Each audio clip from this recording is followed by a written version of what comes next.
Past में कई प्रतिद्वंद्वी आए और गए, लेकिन इस मोटरसाइकिल की बादशाहत को कोई भी चुनौती नहीं दे पाया है। लेकिन समय थोड़ा बदल रहा है और आज एक नया हीरो आया है टाउन में।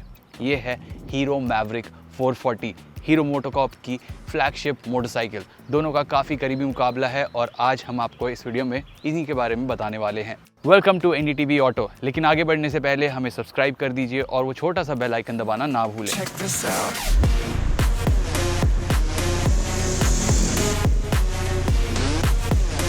अब रॉयल एनफील्ड क्लासिक 350 का डिज़ाइन काफ़ी क्लासिक लगता है, थोड़ा नॉस्टैल्जिया भी इवोक करता है और इसके डिज़ाइन से तो हम अच्छे से वाकिफ़ हैं।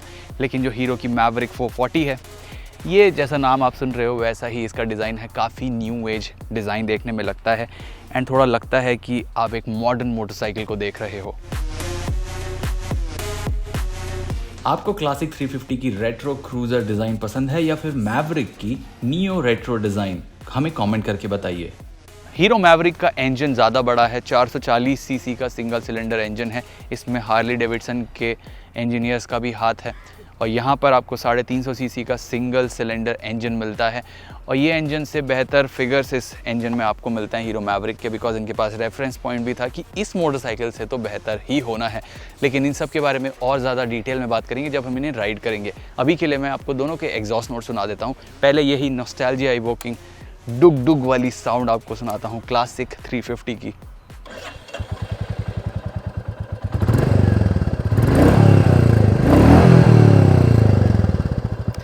अब चलते हैं हीरो मैवरिक 440 की तरफ। यहाँ पर भी सिंगल सिलेंडर इंजन है, लेकिन हार्ली डेविडसन की छाप छोड़ पाता है या नहीं वो देखते हैं। बेसी तो ये इंजन भी है एंड थोड़ा मॉडर्न भी साउंड करता है। अब मैं इसे रेव करता हूँ।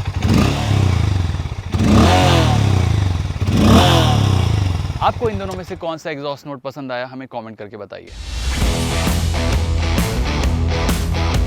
दोनों मोटरसाइकिल की राइडिंग स्टैंस अपराइट है, लेकिन क्लासिक की थोड़ी ज़्यादा है और इसकी प्लश सीट के साथ आपको मिलती है एक आराम की सवारी।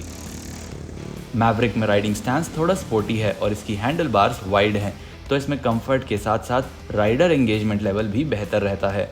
क्लासिक 350 का 349 सीसी का इंजन लो एंड टॉर्क भरपूर देता है, लेकिन टॉप एंड में काफ़ी फीका है।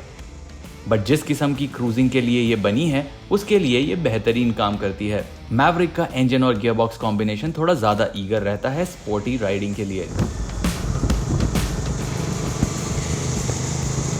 मैवरिक को आप तीसरे गियर में ट्रैफिक वाली स्पीड से सीधा क्रूजिंग स्पीड्स पर आराम से ले जा सकते हो, तो इसका इंजन काफ़ी ज़्यादा ट्रैक्टेबल है।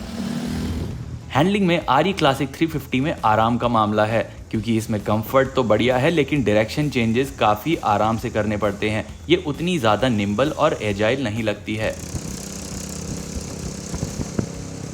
वहीं मैवरिक में लगे 43 mm के टेलीस्कोपिक फोक्स और डुअल शॉक एब्जॉर्बर्स इसे बढ़िया राइड और प्लांटेड कॉर्नरिंग की काबिलियत देते हैं। मैवरिक का वजन भी 8 किलोग्राम हल्का है, तो ट्रैफिक में इसे मैनेज करना क्लासिक से ज़्यादा आसान रहेगा। जब ये क्लासिक का नया मॉडल 3 साल पहले आया था, इसमें कुछ फीचर्स की एडिशन हुआ था जिनको हमने काफ़ी सराहा था, क्योंकि क्लासिक काफ़ी बेयर बोन्स मोटरसाइकिल होती थी।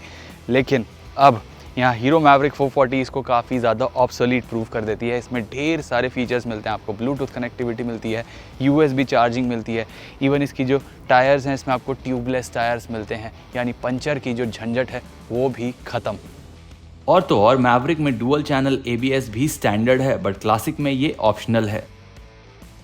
अब ये नया हीरो दिखता तो स्मार्ट है, काबिल भी है, बेहतर फीचर्स भी लाता है, बेहतर परफॉर्मेंस भी लाता है और इस कारण हमारा वोट भी इसी को जाता है। लेकिन क्या जनता एक इस्टेब्लिश स्टार को छोड़कर इस नए हीरो की तरफ देखेगी, ये तो वक्त ही बताएगा। आपको इन दोनों मोटरसाइकिल्स में से कौन सी ज़्यादा पसंद है, हमें कमेंट करके बताइए। ये वीडियो पसंद आया हो तो इसे लाइक और शेयर करें और अब तक नहीं किया है तो NDTV ऑटो को सब्सक्राइब भी करें। Thank you so much for watching.